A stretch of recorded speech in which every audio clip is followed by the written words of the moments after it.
yang coklat harganya 1 kilo sama dengan coklat yang harganya 1 butir sebesar ini. Nah itulah kenapa kita memang butuh, tadi sampaikan Pak Aryo Bimo bahwa ayolah gandeng dan perguruan tinggi. Saya selalu menggandeng perguruan tinggi Bapak Ibu sekalian. Yang saya pamerkan di pameran Kota Surabaya itu adalah alat untuk mengolah sampah jadi listrik yang murah sekali, harganya 200 juta. Kami mempunyai 5 tempat di Surabaya yang semuanya kurang lebih sehari saya bisa menghabiskan 100 ton sampah. Jadi Bapak Ibu sekalian, itu semua dibuat oleh perguruan tinggi.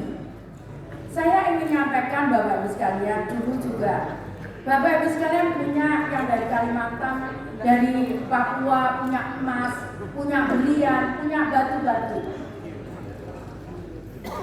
Tapi Bapak Ibu sekalian jual saja batu. Saya membeli 120.000. Saya buat dalam bentuk perhiasan. Saat saya pergi ke Bangkok, saya ngomong, ini berapa harganya? Dia jual kecil-kecil, potongan harganya jutaan, 6 juta. Kalau harga saya tunjukkan, kalau harga punya ini, karena saya punya dari sini 120.000, kemudian saya jadikan perhiasan, dari saya beli dari Kalimantan, boleh pedagang dicek, pedagang-pedagang Kalimantan kalau pameran di Surabaya saya suka beli batu itu, tapi sudah jadi perhiasan. Dia ngomong saya nggak berani pegang Ibu, karena terlalu gede. Dia bayangkan harganya berapa itu. Padahal saya beli 120.000 dari Kalimantan. Itulah Bapak Ibu sekalian, kenapa tadi disampaikan Ibu Ketua Umum kita, ayo berbagai riset dan teknologi dan inovasi. Kalau penyelengan menjualnya dalam bentuk perhiasan yang sudah ahli dengan desain yang tertentu, maka harganya itu akan melambung jauh dibandingkan kalau kita jualan cuma batu. Itu boleh betul Bapak Ibu sekalian. Kalau tidak percaya Bapak Ibu sekalian, nanti kapan lihat aja di Jakarta ini, betapa yang perhiasan mahal-mahal itu batunya juga batu seperti yang ada di Kalimantan. Tapi mereka bisa menjual dalam bentuk itu. Negara lain juga seperti Afrika dan sebagainya, mereka tidak bisa bentuk perhiasan. Akibatnya apa?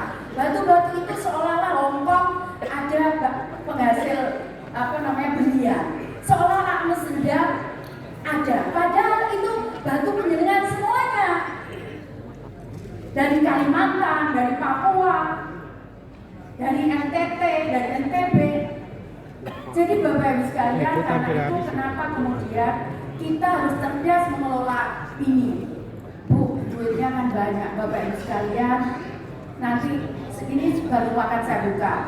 Saya akan membuka pasar akik. Itu di Ex-Doli. Nah, waktu itu saya trainingkan orang-orang Doli, saya trainingkan bagaimana memotong akik, bagaimana mengasah akik. Sampai saya cerita ke Ibu menyampaikan, Bu Mega menyampaikan, Mbak Risma, itu ada alat yang bisa untuk memotong akik sehingga bentuknya itu tidak hanya kotak, tidak hanya lonjong, tapi bentuknya bisa macam-macam. Mbak Risma beli di situ loh, pasar apa sih namanya di Jakarta itu. Itu yang resmikan Ibu loh, Bu Mega loh itu. Itu beli yang resmikan aku Mbak. Ibu cerita, betul Bapak Ibu sekalian. Jadi karena itu kenapa kita butuh nilai tambah itu. Bayangkan Bapak Ibu sekalian, mata rantainya. Kalau batu itu diambil, oke, ada warga kita kerja di pengambilan batu. Kemudian batu itu kita desain. Ada yang berusaha, dia bekerja sebagai desainer. Kemudian batu itu kita wujudkan, batu-batu tadi dari desain itu kita wujudkan jadi perhiasan. Ada yang menjual perhiasan itu, mata rantainya itu panjang sekali pekerjaannya. Mulai ngambil batu sampai jual perhiasan. Berapa orang ini menjadi mata rantai? Jadi Bapak Ibu sekalian, kenapa saya sampaikan? Kenapa ini kita menjadi penting? Kenapa kemudian jalur rempah kita itu adalah kekayaan kita yang di dunia lain banyak yang nggak punya. Kita ini kaya Bapak Ibu sekalian. Belum kopi yang Bapak Ibu sekalian tanam itu sekarang datang kembali lagi ke kita dalam bentuk kafe. Saya tidak sebutkan Bapak Ibu sekalian tahu Bapak Ibu sekalian suka dengan bangga minum di situ, padahal itu kopi penyenengan. Seolah-olah itu dari negara lain yang luar biasa, padahal itu bahan kopi penyenengan. Ya saya nggak sebutkan, Bapak Ibu nggak sebutkan. Jadi Bapak Ibu sekalian itu betul. Saya paling senang berkunjung ke museum kali itu, sehingga saya tahu bagaimana kekuatan bangsa ini. Bapak Ibu sekalian, yang berikutnya adalah Bapak Ibu tahu ya, negara Belanda itu ditopang itu hanya jualan sayuran sama jualan bunga. Saya sekolah di sana, Pak. Jadi saya tahu persis bagaimana di Belanda itu hidup dari situ. Sekarang kondisi sekarang. Tapi mereka bisa hidup. Nah, bagaimana kemudian kita yang kawasannya subur-subur di lereng pegunungan bisa nanam bunga, tapi bagaimana bunga itu bisa awet kalau kita kirim ke negara lain dalam waktu 1 hari, 2 hari, jam penerbangan tidak layu. Tapi Bapak Ibu sekalian percaya enggak? Karena brand Belanda itu penghasil bunga, dia kekurangan. Dia ngambil ke Afrika, Bisma kok tahu saya berkunjung ke kebunnya di Cape Town sana. Saya berkunjung ke sana, tapi karena dia punya brand yang Afrika ini diem aja, cuma jual jadi petani, sementara yang seolah-olah besar itu menjual bunga di Belanda. Jadi Bapak Ibu sekalian kita bisa, makanya tadi harus ada inovasi dan riset bagaimana itu. Bapak Ibu sekalian, Surabaya tidak kaya. Surabaya nggak punya apa-apa. Punya gunung, hanya Gunung Sari namanya jalan. Ya. Punya pantai, tempat buang anak. Ya. Dulu Kenderan itu, jangankan Bapak Ibu sekalian ke sana, saya kalau ke sana aja takut kok. Tapi Bapak Ibu sekalian saya mencoba berubah. Bapak Ibu sekalian, orang bule itu sebetulnya tertarik dengan kondisi alam kita. Mereka tertarik. Kalau sekarang Bapak Ibu sekalian, saya kebetulan Presiden BCAG Asia Pasifik dan saya Presiden Belt and Road yang programnya Presiden Xi Jinping. Saya ketemu dengan wali kota. Betapa mereka bersaing tentang pariwisata. Karena sekarang cara paling mudah itu mencari uang pendapatan daerah itu dengan pariwisata. Karena rangkaian pariwisata tadi saya sampaikan, ada yang jual makanan, ada yang jual souvenir, ada yang menerima penginapan. Kemudian kalau dia berkunjung, masyarakat bisa jual souvenir dan sebagainya. Rangkaiannya panjang Pak pariwisata. Masyarakat sangat tertarik dengan kondisi alam kita. Itu kita harus manfaatkan. Nah, ini contohnya. Ini adalah perumahan nelayan saya. Bapak Ibu lihat yang di pojok itu, betapa dulu jeleknya kayak gitu. Tapi rumah yang sama saya cat bareng-bareng, saya ikut ngecat Bapak Ibu sekalian. Saya ikut ngecat, ya bohong aku. Saya ikut ngecat, kita ngecat bareng-bareng sama warga. Karena saya ngecat, akhirnya warga ikut ngecat semua. Kemudian besok minggunya lagi, tak ajak saya nyapu di situ. Sekarang Bapak Ibu sekalian, ini jadi tempat penelitian dari seluruh dunia untuk bagaimana pemberdayaan masyarakat nelayan. Ya, jadi Bapak Ibu sekalian, jadi kalau Bapak Ibu sekalian banyak tahu di situ sekarang warga nginep, ada yang nginep di situ, bagaimana kehidupan mereka. Kemudian saya bangunkanlah taman Surabaya. Nggak punya uang lagi. Saya ingin mimpi saya bikin patung Surabaya baik yang besar, tapi nggak punya uang. Saya minta bantuan CSR. Jadilah banyak patung Surabaya tinggi Pak. Ini 27 meter tingginya. Kemudian tadi bukan uangnya APBD, ngemis saya Pak. Kemudian berikutnya ada jembatan. Bapak Ibu sekalian, apa yang terjadi? Dengan cuma segini, ini benar Pak Adio Bimo. Jadi jembatan ini menjadi jembatan terbaik, 10 jembatan terbaik dunia. Padahal cuma kayak gini. Kenapa? Karena waktu itu saya lombakan. Jadi anak-anak muda-muda yuk kita buat lomba, masukkan di Facebook, Instagram dan sebagainya. Dan kemudian hadiahnya apa? Bukan uang, cuma buku yang saya tanda tangani aja. Lah betul ini, senang mereka Pak. Sekarang saya sering ngadakan lomba, hadiahnya cuma itu aja. Jadi gratis saya, tapi saya bisa masakan kota saya. Di vlog ya? Ya di vlog Instagram Pak. Ini jadi jembatan coba Pak. Padahal yang indah itu buatannya Tuhan, yaitu matahari Pak. Coba lihat jembatan saya biasa aja. Ya. Jadi Bapak Ibu sekalian, itu strategi marketing. Saya kalau keluar negeri, saya kalau nggak mau kalau nggak dibayar. Kalau suruh ngomong, kamu harus bayar hotel saya sama pesawat. Sekalian saya masarkan Surabaya. Rugi saya kalau pergi cuma jadi penonton. Saya nggak mau Bapak Ibu sekalian. Dan itu laris Bapak Ibu sekalian. Saya setiap bulan kalau boleh saya keluar negeri. Dibayari orang. Ya, jadi Bapak Ibu sekalian bisa. Ini saya waktu bicara di PBB. Ini saya juga bicara di PBB ini. Jadi 1 tahun saya pergi ke blog di PBB bicara 2 kali. Bapak Ibu sekalian, kemudian tadi saya sampaikan pada waktu awal saya jadi wali kota, saya mulai dengan 89 UKM. Saya membuat UKM, mulai 89 kelompok. Kemudian sekarang ini hampir 16.000 kelompok UKM yang kami bina. Dan Bapak Ibu sekalian, hampir 50% omsetnya mereka 1 bulan di atas 1,6 miliar. Hampir 50%. Dan Bapak Ibu sekalian, personal, makanya saya nggak mau. Saya nggak mau mulai, ya kalau nggak mau ada investasi, masa kita diam saja. Enggak lah, kita bisa berdayakan warga kita.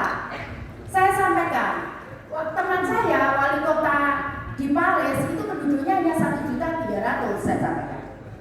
Nah, tapi apa kemudian penduduk saya dengan 3 juta, apa berarti nggak bisa makan? 3 juta semua butuh makan. 3 juta semua butuh baju. 3 juta dia butuh sepatu atau sandal. Artinya itu adalah pasar.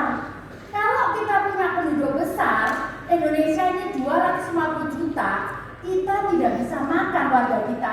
Itu berarti kita seperti ayam mati di lubang padi.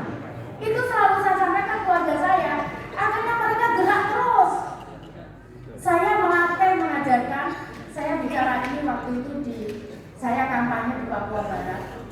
Kemudian mama-mama dari gereja datang pagi-pagi ke saya. Mama, kalau panggil saya mama, saya tolong dibantu, kami pengen usaha seperti yang mama tadi malam. Saya sampai jam 1 malam Pak sama Pak Wali Kota Jayapura. Saya pengen usaha seperti itu mama. Apa kita bisa dari? Oke, datang ke Surabaya nanti kalau di Surabaya seluruh kami tanggung. Makan, kemudian penginapan, transport akan kita tanggung. Nah kemudian kita ajari mereka apa yang terjadi Bapak Ibu sekalian. 1 kali saya ke sana, saya bawa bahan-bahan itu. Jadi ada pita, ada yang mereka gunakan, sendal hotel. Bapak Ibu pasti tidak percaya, di Doli itu membuat sendal hotel 1 minggu itu lebih dari 10.000 pesanan. Dan Bapak Ibu mungkin pakai sepatu-sepatu itu, merek bagus-bagus itu, yang merek saya nggak boleh menyebutkan merek karena itu rahasia. Itu buatannya orang Doli. Ya. Jadi Bapak Ibu sekalian, pantas enak makanya. Ya. Soalnya makanya dengan hati dan perasaan. Ya. Jadi Bapak Ibu sekalian, bukan karena cuma itu hati dan perasaan itu. Kota Kalimantan pesannya di Surabaya. Iya kan? Saya bawa itu dulu ke Papua. Tapi sekarang mereka menolak saya bawa bahannya. Mama, kami sudah bisa sendiri. Kami sudah bisa nabung. Pendapatan mereka 1 minggu 10 juta. Kalau wali kota. Mana Papua? Ya, betul Pak. Jadi saya kalau ke sana pasti disambut mama-mama ini. Ada pernah dari Jayapura, ada pernah dari Merauke, ada pernah ada di gunung Pak, di gunung Pak. Mesti ngomong gunung. Saya pernah bicara di Bansenam Pak. Jadi kemudian Bunyai Nusantara, saya sampaikan Bunyai, ini santrinya harus bisa mandiri Bu, dari Lampung datang ke kami juga belajar seperti ini. Ini dari Lampung. Kalau yang sebelumnya Papua. Tolong yang Papua. Nah ini kita ajari buat kompos Pak. Ini yang tadi saya sampaikan. Ini menghasilkan listrik 6.000 watt per hari. Sampah loh Pak. Dengan modal 190 juta untuk beli mesinnya. Jadi ini mesin saya Pak, kalau mesinnya sampah. Jadi kita ajari, nah komposnya kita buat untuk nanam. Nah ini Pak, ini mesin kita, kemudian nah itu yang di nah itu Pak, itu yang jadi listrik. Ini yang ini sampahnya lebih kecil. Ini di tengah taman loh Pak, di tengah kota, ada bau. Tahu teknologi ini dari mana? Oh saya nggak ngerti, saya minta tolong ke perguruan tinggi. Orang yang ngerti, oh saya arsitek, oh nggak ngerti saya. Ya, jadi saya cuma minta tolong dibuatkan ini. Saya mau ini dibuat di babak. Sekarang saya punya tahun ini punya 5 tambahan ini. Satu hari saya bisa makan 100 ton sampah. Ya, ini Pak. Jadi nggak perlu mahal. Kenapa Bapak Ibu sekalian? Nonsen. Kalau Bapak Ibu sekalian membangun pariwisata nggak ada bersih, nggak mungkin. Nggak mungkin orang tidak mau datang. Kenapa kemudian nelayan itu semua pada datang? Karena bersih, mereka bisa menjaga. Mereka gotong royong. Siapa yang jadi piket hari ini? Kalau kotor dihukum Pak. Dihukum warganya. Jadi mereka sendiri punya kesepakatan. Jadi Bapak Ibu sekalian bisa, panjenengan bisa punya panjenengan itu loh. Surabaya itu gak ada apa-apanya Pak. Betul. Saya bisa narik dulu tuh mesti terus itu datang di Phuket. Phuket itu ya hampir kayak Raja Ampat tapi belum bisa Raja Ampat. Hampir kayak gitu, makanya dipakai syutingnya James Bond. Jadi di situ ada pulau namanya James Bond. Dulu hanya 2 cruise awalnya. Sekarang 1 tahun saya bisa 20 cruise. 1 cruise itu bisa sampai 22.000 orang. Bahkan pernah sampai 7.000 orang. Jadi kapal pesiarnya itu Pak, cruise kapal pesiar itu mampir sekarang di Surabaya. Bapak tahu apa yang saya suguhkan? Saya jualan tampung. Saat naikkan becak, semua numpak becaknya saya bunga-bunga semua mereka. Kemudian dia balik kota ngajak nari. Anak-anak kecil main karawitan, anak-anak sekolah, tapi kita bayar Pak, biar mereka tahu bahwa mereka bisa dapat uang dari situ. Pak, Bapak Ibu sekalian, ini yang kemudian mereka senang. Mereka bahkan sekarang yang di Phuket sama Penang Malaysia dihapus Pak. Mereka pergi ke Surabaya. Betul Pak. Tapi itu tadi saya sampaikan, memang kita harus tahu, nggak apa-apa Pak, nggak usah malu. Saya datang di cruise ini, saya datang ke Jakarta ini untuk ke kapal pesiar. Saya sampaikan, sudahlah kamu mampir Surabaya. Kalau kamu mampir Surabaya, saya bilang saya siapkan semua. Betul Mbak. Sekarang mereka putus, nggak ada yang tertarik ke Phuket sama ke Penang. Mereka mampir ke Surabaya. Lu coba Pak, nggak punya apa-apa kami. Tapi kenapa bisa? Nah setelah itu produk-produk UKM saya laku. Nah kemudian kalau laku Bapak Ibu sekalian, saya kemarin sempat pameran. Saya waktu itu cerita Bu, ini saya pameran di Belanda sama di Malaysia. Bapak, ini tolong off the record ya. Bapak untuk di Malaysia Pak.